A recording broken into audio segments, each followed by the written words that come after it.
Hello friends, welcome to Learn Services. This is Ram Soni. आज हम discuss कर रहे हैं एनडीए 2021 में पूछे गए वे प्रश्न, जनरल स्टडीज के वे क्वेश्चन जो आपके एमपीपीएससी 2021 में पूछे जा सकते हैं। और देखा जाए तो ये क्वेश्चन काफी इंपॉर्टेंट हैं। हम सभी क्वेश्चन तो नहीं लेंगे, लेकिन कुछ क्वेश्चन ऐसे हैं जो आपके एमपीपीएससी में पूछा सकते हैं, इसलिए उन क्वेश्चन को डिस्कस करते हैं। आइए शुरू करते हैं डिस्कशन को। तो साइंस से एक बड़ा इंपॉर्टेंट क्वेश्चन पूछा गया, प्रकाश वर्ष के संबंध में निम्नलिखित कथनों पर विचार कीजिए। अब यहां पे तीन स्टेटमेंट दिए हैं। प्रकाश वर्ष अति दीर्घ दूरियां मापने का मत रखें। तो बिल्कुल सही बात है। जो प्रकाश वर्ष है, लाइट ईयर है, ये लेंथ मेजर करने की यूनिट है और आप लोगों को पता होना चाहिए प्रकाश वर्ष के बारे में। लेकिन इसका कालांतराल या टाइम मेजर करने से कोई मतलब नहीं है, या प्रकाश की तीव्रता से कोई मतलब नहीं है। तो इसका सही आंसर क्या है? इसका सही आंसर है 1। प्रकाश वर्ष अति दीर्घ दूरियां मापने का मत रखें। सिंपल है क्वेश्चन। वैसे एमपीपीएससी में इस तरह क्वेश्चन पूछे गए थे अलग तरीके से, लेकिन ये थोड़ा अलग तरीके से पूछा गया, इसलिए इंपॉर्टेंट है। अगला क्वेश्चन है, एलईडी एक अर्धचालक युक्ति निम्नलिखित में से किसका संक्षिप्त रूप है? तो एलईडी का फुल फॉर्म पूछा गया है। आई एम श्योर ये आपको पता होगा, लाइट एमिटिंग डायोड। ऐसे क्वेश्चन पीएससी अक्सर पूछती रहती है। अगला क्वेश्चन आपके सामने, घर्षण बल एक संस्पर्शी बल है जबकि चुंबकीय बल एक असंस्पर्शी बल है, ये कथन कैसा है? देखिए, ये कथन हमें सही है। जो ये घर्षण बल जो है संस्पर्शी मतलब स्पर्शी बल है, मतलब ये टच जब होता है तो घर्षण पैदा होगा, फ्रिक्शन। चुंबकीय बल की बात करें, मैग्नेटिक फोर्स, असंस्पर्शी मतलब बिना टच किए हुए जनरेट होता है ना। तो क्वेश्चन बड़ा ही ऑब्वियस क्वेश्चन है। साइंस एक बड़ा इंपॉर्टेंट क्वेश्चन है जो अक्सर पूछा जाता है, वायुमंडलीय दाब पर जल के घनत्व के संबंध में निम्नलिखित में से कौन सा सही है? और ये स्टेटमेंट सही है। 4 डिग्री सेंटीग्रेड पर जल का घनत्व होता है 1000 केजी पर मीटर क्यूब। और आपको पता होना चाहिए 4 डिग्री सेंटीग्रेड पर जल का घनत्व सबसे अधिक होता है। और ये क्वेश्चन पीएससी इस तरह से क्वेश्चन कई बार पूछ चुकी है, तो इस क्वेश्चन को आप लोग जरूर याद रखिए। बाकी क्वेश्चंस इतने इंपॉर्टेंट नहीं है, लेकिन एक क्वेश्चन ये इंपॉर्टेंट है बहिर्मंडल में गैसों का संयोजन क्या है? यदि बहिर्मंडल की बात करें तो यहाँ पे हीलियम और हाइड्रोजन गैसें पाई जाती हैं। आपको पता होना चाहिए सूर्य में भी हाइड्रोजन और हीलियम पाई जाती हैं। हाइड्रोजन मिलकर हीलियम बनाता है। वैसे सूर्य को हीलियस देवता के रूप में भी जाना जाता था, तो ये भी आप लोग याद रखेंगे। This is also very very important. ठीक है, चलिए अगला इंपॉर्टेंट क्वेश्चन लेते हैं। Let's bring the next very important question. Okay, एक क्वेश्चन पूछा गया, निम्नलिखित में से कौन सा न्यूनतम संभाव्य तापमान है? सबसे कम तापमान क्या हो सकता है? आपको पता होना चाहिए सबसे कम तापमान होता है 0 केल्विन। 0 केल्विन से नीचे टेम्परेचर नहीं हो सकता। और 0 केल्विन की यदि हम बात करें, इसको आप बोलते हैं -273 डिग्री सेंटीग्रेड। क्योंकि C/5 equal to F-32/9 equal to K-273/5 का ये फार्मूला जो है, इसके माध्यम से आप निकालेंगे तो ये यहाँ पे आपको पता चलेगा। तो ये आप लोग याद रखें, this is the very very important thing, है ना। इसके बाद बाकी जो क्वेश्चन है, आइए देखते हैं अगला क्वेश्चन कौन सा इंपॉर्टेंट हो सकता है। एक क्वेश्चन पूछा गया, सोल्डर निम्नलिखित में से किन का मिश्र धातु है? ये पूछा जाता है आप लोगों से सोल्डर। तो सोल्डर में पता होना चाहिए लेड और टिन होता है। आपसे पूछा जा सकता है जैसे ब्रॉस। ब्रॉस में क्या होता है? ब्रॉस में कॉपर और जिंक होता है। ब्रॉन्ज में कॉपर और टिन होता है। तो ये सारी चीजें पूछी जाती है आप लोगों से। तो सोल्डर में क्या होता है? लेड और टिन होता है। ठीक है, लेड मतलब पीबी प्लम्बम, टिन मतलब स्टेनम। एक क्वेश्चन पूछा था, ये अक्सर फ़ारेनहाइट तापक्रम और दूसरा सेल्सियस तापक्रम के दो तापमापियों में संख्याता किस तापमान पर एक समान पाठ्यक होगा? ये वाला जो फार्मूला अप्लाई करेंगे तो यहाँ पे आपको मिलेगा -40 डिग्री सेंटीग्रेड। तो -40 डिग्री सेंटीग्रेड और फ़ारेनहाइट में दोनों में आपको एक टेम्परेचर मिलेगा। तो ये थोड़ा सा आप लोग याद रखिएगा, है ना। चलिए अगला क्वेश्चन है, ये क्वेश्चन सॉरी, अक्सर पीएससी पूछती है। समतल दर्पण की बात करें, जिस दर्पण में अपना मुखड़ा देखते हैं, तो जो प्रतिबिंब आप देखते हैं वो क्या होता है? याद रखिए, ये आभासी होता है और पार्श्वतः उल्टा होता है। ये क्वेश्चन अक्सर पीएससी पूछती है, तो इसको थोड़ा सा आप लोग याद रखेंगे, है ना। चलिए अगला क्वेश्चन आपके सामने बहुत ही महत्वपूर्ण क्वेश्चन है, हरे और लाल रंगों को मिलाकर निम्नलिखित में से कौन सा रंग प्राप्त किया जा सकता है? साइंस के लिए बहुत ही इंपॉर्टेंट क्वेश्चन है। और हरे और लाल लाल रंग को मिलाने से बनता है पीला रंग। ठीक है, एक क्वेश्चन वैसे एक क्वेश्चन और भी बहुत इंपॉर्टेंट है, प्राथमिक रंग के बारे में पूछा था अक्सर। तो आप लोगों से डिस्कस किया है मैंने कई बार। बीआरजी नीला, लाल और हरा, ये तीनों प्राथमिक रंग होते हैं। और ये क्वेश्चन अक्सर पूछा जाता है ना। चलिए अगला क्वेश्चन आपके सामने है जो कि इंपॉर्टेंट है। एक क्वेश्चन कभी कभी ये पूछा जाता है, पौधों में किसी एक प्रक्रिया पर का गैसीय उत्पाद किसी अन्य जैव प्रक्रिया के लिए आवश्यक है जिससे ऊर्जा निर्मुक्त होती है। ऊर्जा निर्मुक्त होती है। नीचे इस प्रक्रिया और उत्पाद के 4 संयोजन दिए गए हैं। तो इसमें प्रकाश संश्लेषण से क्या होती है मुक्त? ऑक्सीजन। ऑक्सीजन निर्मुक्त होती है। थोड़ी बेसिक चीज है, ये आप लोग याद रखिए। कभी कभी शब्दों के मायाजाल में भी घुमाया जाता है, लेकिन ऐसे क्वेश्चन इंपॉर्टेंट होते हैं। ठीक है, सॉरी। अगला क्वेश्चन आपके लिए एक ये पूछा आता है अक्सर, और ये काफी इंपॉर्टेंट है। निम्नलिखित में से कौन सा सूत्र विद्युत शक्ति को नहीं दर्शाता? देखिए, पता होना चाहिए पावर इक्वल टू वी होता है, वोल्टेज इनटू करंट, है ना। अब इसमें आप जो ओम्स लॉ है V equal to I R लगाएंगे तो आई स्क्वायर आर हो जाएगा। तो इस हिसाब से पावर आई स्क्वायर आर हो सकता है, लेकिन आई आर स्क्वायर नहीं हो सकता। पावर इक्वल टू वी आई हो सकता है।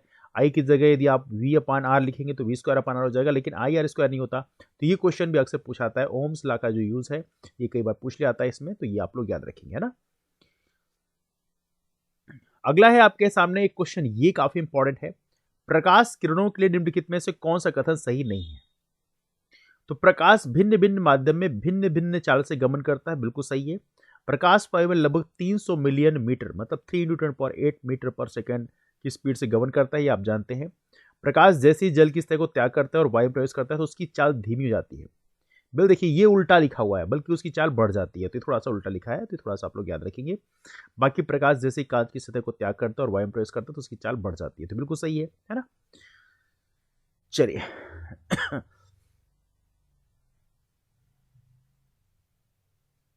अगला क्वेश्चन आपके लिए है, जो कि थोड़ा इंपॉर्टेंट क्वेश्चन है।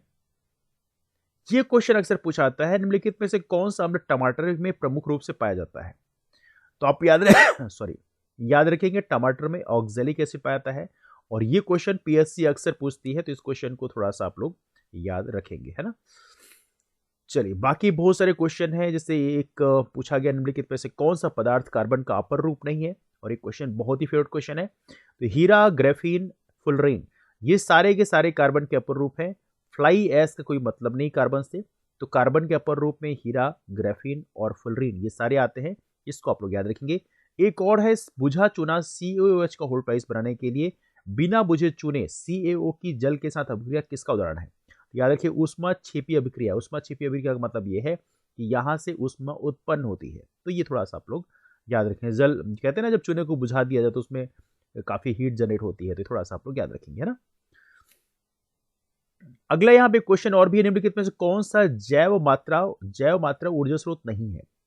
तो बेसिकली इसमें ऊर्जा का स्रोत कौन सा नहीं, ये पूछा गया है। तो लकड़ी की बात करें, ऊर्जा स्रोत के रूप में इस्तेमाल की जाती है। गोबर गैस इस्तेमाल की जाती है। कोयला इस्तेमाल किया जाता है। नाभिकीय रिएक्टर की बात करें, ये कोई ऊर्जा स्रोत नहीं है, बल्कि ये क्या है, ये एक प्रकार का इंस्ट्रूमेंट है। तो इसका उससे कोई मतलब नहीं है ना।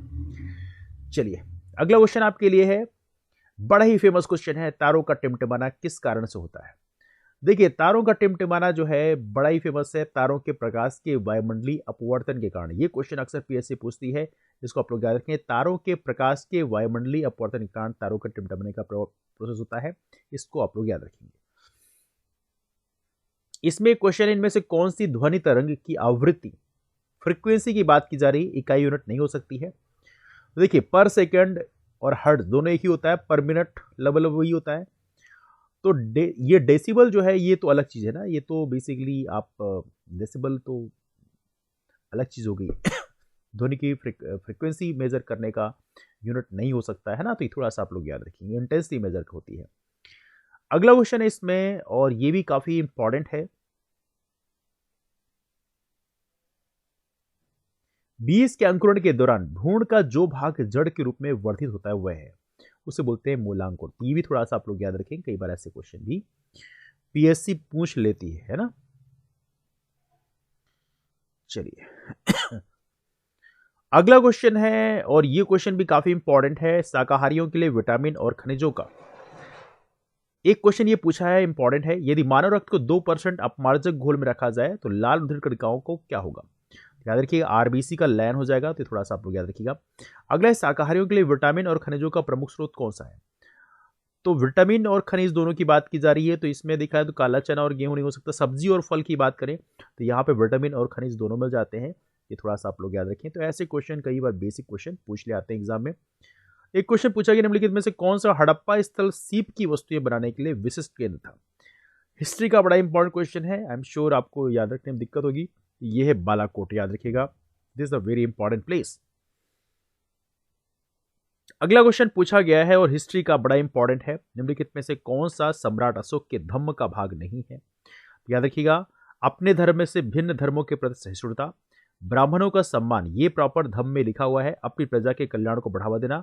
लेकिन राजा का सम्मान जो है ये प्रॉपर धम्म का पार्ट नहीं था, ये थोड़ा सा आप लोग याद रखेंगे, this is the very important question. अगला क्वेश्चन है, पूछा गया है, बड़ा ही सिंपल क्वेश्चन है साइंस का, यदि कोई प्रकाश किरण विरल माध्यम से सघन माध्यम में शून्य आपतन कोण पर प्रवेश करती है तो वह क्या करेगी, तो वह सीधी चली जाएगी। थोड़ा सा आप लोग याद रखिएगा, दैट्स वेरी सिंपल क्वेश्चन।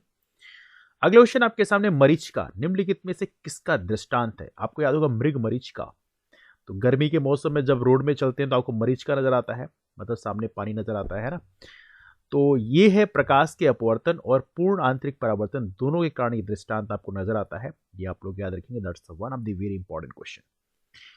एक क्वेश्चन ये पूछा गया आप लोगों से, सगुण भक्ति परंपराओं के संबंध में निम्नलिखित में से कौन सा कथन सही है। तो ये है आपका हिस्ट्री क्वेश्चन। सगुण भक्ति परंपराएं विशिष्ट देवताओं जैसे विष्णु या उनके अवतारों की आराधना पर केंद्रित होती है। मतलब ये सगुण भक्ति मतलब किसी जो गॉड है उनको ह्यूमन के फॉर्म में, देखिए इसमें लिखा है सगुण भक्ति परंपराओं में देवी एवं देवताओं की अवधारणा मानवाकृतीय मानव रूपी रूपों में की जाती है। तो ये है सगुण भक्ति शाखा। निर्गुण की बात करें तो उनका कहना यह है कि कोई भी ईश्वर का रूप नहीं होता, जैसे कि कबीर की बात करें वो निर्गुण शाखा के हैं, है ना। तो ये थोड़ी सी चीज आप लोग याद रखेंगे, this is also quite important one. चलिए अगला क्वेश्चन आपके लिए है, निम्नलिखित में किस स्थान पर चोल शासकों के संरक्षण में शिव मंदिर का निर्माण नहीं किया गया। तो चिदम्बरम हो गया, तंजावुर हो गया, गंगाईकोंडा चोलापुरम है, ये सारी जगहों में आपने सुना होगा कि चोलों ने शिव मंदिर का निर्माण करवाया, लेकिन नाड़े घाट में नहीं कराया। हालांकि ऐसे क्वेश्चन को रिप्लाई कर पाना इट्स क्वाइट डिफिकल्ट टास्क, लेकिन फिर भी आप लोग याद रखें। एक क्वेश्चन ज्योग्राफी का है, कैपाल द्वीप मुख्यतः किसके विस्तार के कारण पूर्ण रूप से विरंजित हो गया, यह है स्टारफिश के कारण। ये थोड़ा सा आप लोग याद रखेंगे, है ना। एक क्वेश्चन ज्योग्राफी का बड़ा बढ़िया है, निम्नलिखित में से कौन सी नदी ब्रह्मपुत्र नदी की सहायक नदी नहीं है। तो याद रखेंगे, मानस हो गई, कामेंग हो गई, सुबनसिरी हो गई, सारी की सारी ब्रह्मपुत्र की सहायक नदियां हैं, लेकिन महानंदा की बात करें ये ब्रह्मपुत्र की सहायक नदी नहीं है। एक क्वेश्चन दक्षिण रैयत आयोग पे पूछा गया है, दक्षिण रैयत आयोग के संबंध में निम्नलिखित में से कौन सा कथन सही है। तो इसमें केवल एक ही स्टेटमेंट सही है, आयोग ने रैयतों, साहूकारों और प्रत्यक्षदर्शी साक्ष्यों के कथन दर्ज किए थे। तो ये क्वेश्चन थोड़ा सा याद रखना आपके लिए मुश्किल है, लेकिन आप याद रखिएगा, हिस्ट्री का इंपॉर्टेंट क्वेश्चन है। निम्नलिखित में से कौन सी लघु प्लेट नहीं है। तो ये बेसिकली बड़ी प्लेट है, दीर्घ प्लेट है, तो ये है अंटार्कटिक प्लेट, ये लघु नहीं, बाकी कोकोस, नास्का, कैरोलाइन। हालांकि ऐसे नाम याद रखना थोड़ा मुश्किल है, लेकिन फिर भी अंटार्कटिका प्लेट की बात करें, बड़ी प्लेट है, तो ये थोड़ा सा आप लोग याद रख सकते हैं ना। एक शब्द का इस्तेमाल किया जाता है, इसे बोलते हैं जियारत। जियारत शब्द का निम्नलिखित में से सही अर्थ क्या है। तो याद रखिएगा, सूफी संतों की मजार की यात्रा, सूफी संतों की मजारों की यात्रा, इसे बोलते हैं जियारत। बड़ा इंपॉर्टेंट वर्ड है, इसको आप लोग याद रखेंगे। अगला, आइसलैंड में विवर्तनिकी गतिविधि के लाभों में शामिल है। तो इसमें सारी हैं, प्राकृतिक भूतापीय ऊर्जा का स्रोत, नवीन भूमि का सृजन और पर्यटकों के लिए आकर्षण, ये सारी चीजें। तो ऐसे क्वेश्चन कई बार पूछे जाते हैं। अगला क्वेश्चन आपके लिए है, उस प्रक्रिया को क्या कहते हैं जिसमें कुछ खनिज जल को अवशोषित करते हैं, प्रसारित होते हैं और परिवर्तित हो जाते हैं। तो ये जलयोजन। एनीवे, बाकी क्वेश्चन जो है देखा जाए तो फाइन है।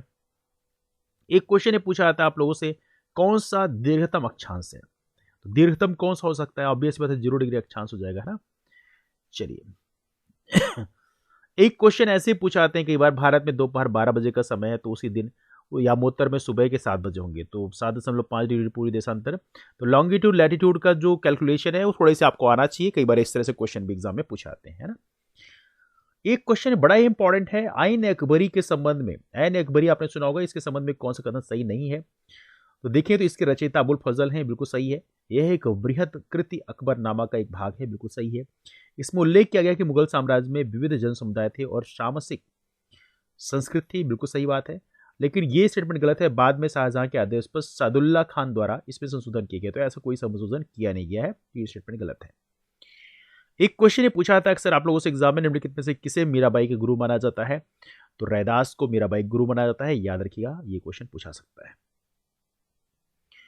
अगला क्वेश्चन आपके सामने, स्वामी दयानंद सरस्वती के बारे में, एक बहुत बड़े सामाजिक सुधारक हैं, इनके बारे में कौन से स्टेटमेंट सही है? तो याद रखिएगा देवी एवं देवताओं की मूर्ति पूजा के विरुद्ध थे। ऑलमोस्ट जितने महापुरुष हुए उन्होंने मूर्ति पूजा का विरोध ही किया, तो स्वामी दयानंद सरस्वती उनमें से एक हैं। वेदों को अमोघ मानते थे, ईश्वर चंद्र विद्यासागर से मिले थे और उनसे विचार विमर्श किया था। तो ये सारे स्टेटमेंट यहाँ पे सही हैं, तो इसको आप लोग याद रखेंगे। ईश्वर चंद्र विद्यासागर का स्टेटमेंट आपको हिस्ट्री की किताबों में आमतौर पर मिल जाता है, इसको थोड़ा सा आप लोग याद रखेंगे ना। एक क्वेश्चन, ये क्वेश्चन काफी बार पूछा गया एग्जाम में हिस्ट्री का। सैयद अहमद खान ने अलीगढ़ में मोहम्मडन एंग्लो ओरिएंटल कॉलेज की स्थापना की थी। ये स्टेटमेंट बिल्कुल सही है। और दूसरा स्टेटमेंट भी इसमें सही है। सैयद अहमद खान का धार्मिक सहिष्णुता में दृढ़ विश्वास था और उनकी कॉलेज की निधि में हिंदू, पारसियों और ईसाइयों ने अंशदान किया था, मतलब सभी ने अंशदान किया था। तो ये थोड़ा सा आप लोग याद रखेंगे। एक क्वेश्चन ये पूछा आता है अक्सर, निम्नलिखित में से किस ग्रह का घनत्व सर्वाधिक है? तो ये देखा है तो पृथ्वी का घनत्व इन ऑप्शंस में सर्वाधिक है। तो ऐसे क्वेश्चन भी कई बार पीएससी पूछ सकती है, इसको आप लोग याद रखेंगे। एक क्वेश्चन पूछा गया, भूकंप तरंगों के उद्गम बिंदु, उद्गम बिंदु को क्या कहते हैं? तो इसे बोलते हैं फोकस। इसे क्या बोलते हैं? फोकस। तो ये क्वेश्चन बेसिकली काफी इंपॉर्टेंट है और ये क्वेश्चन पूछा आता है। अधिकांश लोग एपिसेंटर मारेंगे, लेकिन उद्गम बिंदु एक अलग चीज है, एपिसेंटर एक अलग चीज है। इसको थोड़ा सा आप लोग याद रखेंगे, है ना। चलिए आदि केंद्र, है ना। अगला क्वेश्चन आपके सामने है, जस्ट 1 सेकेंड। एक क्वेश्चन पूछा था, स्थल मंडल की अधिकतम गहराई कहां पाई जाती है? तो ये कहां पाई जाएगी? हिमालय पर्वत में। थोड़ा सा आप लोग याद रखेंगे। और ये क्वेश्चन वाकई काफी इंपॉर्टेंट है, कई जगह पूछा गया है। 2 दशक के पश्चात दक्षिण अफ्रीका से वापस आने पर महात्मा गांधी भारत में सर्वप्रथम सार्वजनिक रूप से कहां और कब उपस्थित हुए थे? ऐसे क्वेश्चन पीएससी बहुत पूछती है। तो बहुत सारे लोगों को लगता है लखनऊ पैक्ट में मिले थे 1916 में, लेकिन ऐसा नहीं है। 1916 में बनारस हिंदू विश्वविद्यालय में पहली बार सार्वजनिक रूप से उपस्थित हुए थे।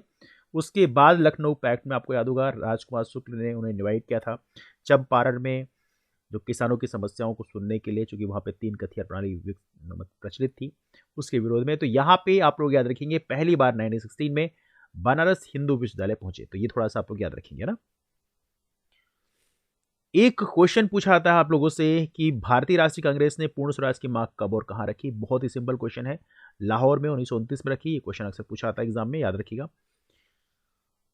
ओके, एक क्वेश्चन है, बहुत ही सिंपल क्वेश्चन है, बनाया गया है, भारत में पुरुषों और स्त्रियों में संपूर्ण समता का उपबंध निम्नलिखित में से किसमें किया गया? तो आर्टिकल 14 में किया गया है। एक ये भी याद रखना, निम्नलिखित में से कौन सा तेल शोधन कारखाना रिफाइनरी असम में स्थित नहीं है? तो ये है तातीपाका। बाकी नुमालीगढ़, बांगोई गांव और डिगबोई, डिगबोई का नाम आपने खूब सुना होगा। ये सारे कहां पे हैं? असम में, है ना। एक क्वेश्चन बहुत ही इंपॉर्टेंट है इंटरनेशनल रिलेशन के लिए, संयुक्त राष्ट्र सुरक्षा परिषद के 22 सदस्यों के संबंध में निम्नलिखित में से कौन सा कथन सही है? अब इनकी कुल संख्या 10 है, किंतु मूलतः यह संख्या 6 थी। बिल्कुल सही स्टेटमेंट है। केवल 2 वर्ष की अवधि के लिए निर्वाचित होते हैं, ये भी स्टेटमेंट सही है। पहला पता होना चाहिए आप लोगों को, कुल 15 सदस्य होते हैं, जिसमें से 10 टेम्पररी होते हैं, 5 परमानेंट होते हैं। परमानेंट के पास होता है वीटो पावर। तो ये थोड़ा सा आप लोग याद रखेंगे। वीटो पावर में इस समय यूएस है, यूके है, चाइना है, रसिया है और फ्रांस है। इनके पास में इस समय वीटो पावर है। ये यूनाइटेड नेशन सिक्योरिटी काउंसिल के परमानेंट मेंबर है ना। इसके बाद यहाँ पे इंपॉर्टेंट क्वेश्चन में देखा जाए तो एक क्वेश्चन ये काफी इंपॉर्टेंट है वैसे देखा जाए तो, निम्नलिखित में से ये किसमें 4 जुलाई 1776 को अमेरिकी स्वतंत्रता का घोषणा पत्र अंगीकृत किया गया? तो कई बार इस तरह से क्वेश्चन पूछ लेते हैं। तो द्वितीय कॉन्टिनेंटल कांग्रेस में किया गया। ये क्वेश्चन आप लोग याद रखना, दक्षिण पूर्व रेलवे का मुख्यालय कहाँ स्थित है? तो कई बार ये मुख्यालय पूछ लिए आते हैं, तो आप याद रखना कोलकाता में है। अगला क्वेश्चन ये काफी इंपॉर्टेंट है, भारतमाला परियोजना किससे संबंधित है? करंट अफेयर जुड़े क्वेश्चन है, भारत में राष्ट्रीय राजमार्गों के नेटवर्क पे संबंधित है।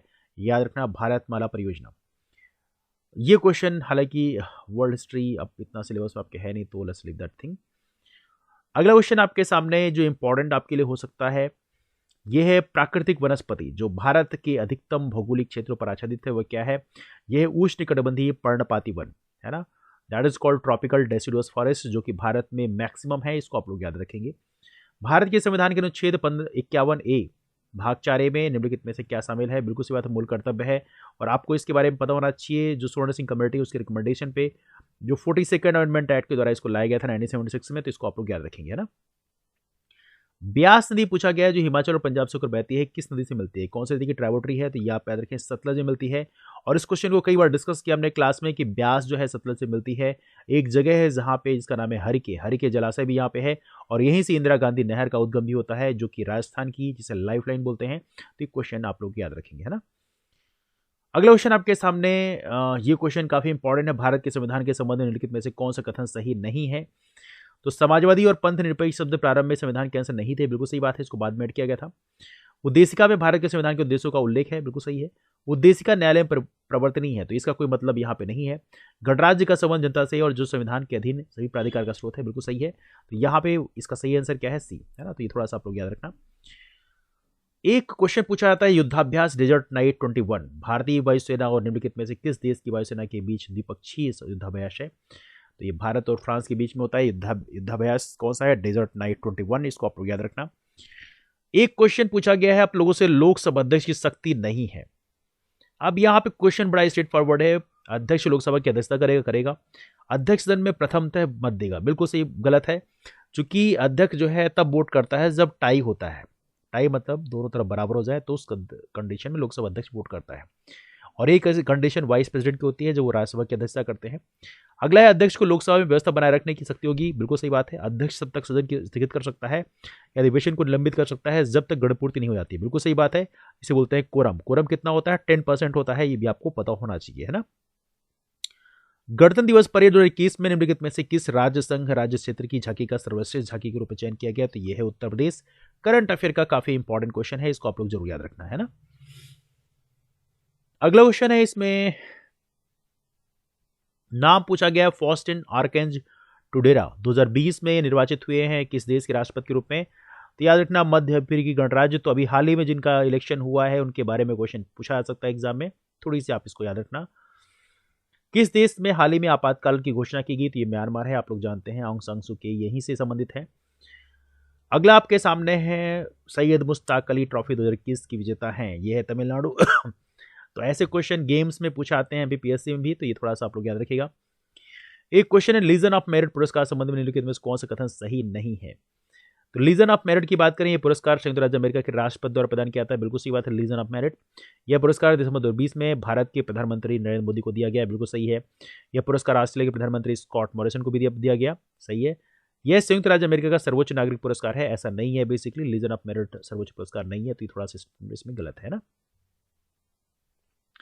एक क्वेश्चन ये पूछा गया, कौन सा देश मालदीव के स्थान पर 2023 हिंद महासागर द्वीप खेल इंडियन ओशन आइलैंड गेम्स की मेजबानी करेगा? तो ये करेगा मेडागास्कर। तो ये थोड़ा सा आप लोग याद रखेंगे, है ना। और लास्ट क्वेश्चन है, अभ्यास कवच के बारे में निम्नलिखित में से कौन सा कथन सर्वाधिक उपयुक्त है? तो याद रखिएगा, अभ्यास कवच बड़ी फेमस एक्सरसाइज है। इसे भारतीय थल सेना, भारतीय नौसेना, भारतीय वायुसेना और भारतीय तटरक्षक का संयुक्त सैन्य अभ्यास है। यह है अभ्यास कवच, याद रखना, that's a very important question. एक और भी है, क्लेयर पोलोशॉक के समाचार में रहने का निम्नलिखित में सही कारण ऐसे पूछा जाते हैं। यह पुरुषों के क्रिकेट टेस्ट मैच आयोजित करने वाली प्रथम महिला मैच अधिकारी बनी है, क्लेयर पोलोशॉक। ऐसे क्वेश्चन हालांकि डिफिकल्ट होते हैं, लेकिन फिर भी कभी कोई पूछ ले आते हैं, तो थोड़ा सा आप लोग याद रखना। तो ये रहा डिस्कशन एनडीए की। क्वेश्चन डेफिनेटली आपके एमपीपीएससी में पूछा सकते हैं, एंड मैं श्योर कि ये आपके फाइनल सिलेक्शन एक महत्वपूर्ण रोल प्ले करेंगे। चलिए डिस्कशन को वाइंड अप करते हैं, लेकिन जो नए फ्रेंड्स हैं वो लर्न सर्विस नाम के टेलीग्राम ग्रुप को ज्वाइन कर सकते हैं, वहाँ पे क्लासेस की इन्फॉर्मेशन शेयर की आती हैं। और इसके अलावा देखा है तो रामसोनी एमपीपीएससी को भी फॉलो कर सकते हैं। एक्सक्लूसिव तरीके से मेंस की आंसर राइटिंग के लिए आप लर्न सर्विस मेंस को ज्वाइन कर सकते हैं, उसमें देखा जाए तो उसमें आंसर राइटिंग करवाई जाती है, तो आप उसको भी फॉलो कर सकते हैं। चैनल को सब्सक्राइब जरूर कर लें यदि आपने अब तक नहीं किया है, और इसके अलावा एमपीपीएससी के लिए हमारा चैनल डेडिकेटेड है, तो आप लोग चैनल को सब्सक्राइब कर लें और शाम को 4 बजे की मेंस की आंसर राइटिंग क्लास में आप जरूर ज्वाइन करें। दैट्स ऑल फॉर नाउ, मुलाकात करते हैं आप लोग फिर, तब तक bye, take care, have a wonderful day, keep moving forward and thank you so much to all of, take care, thanks so much.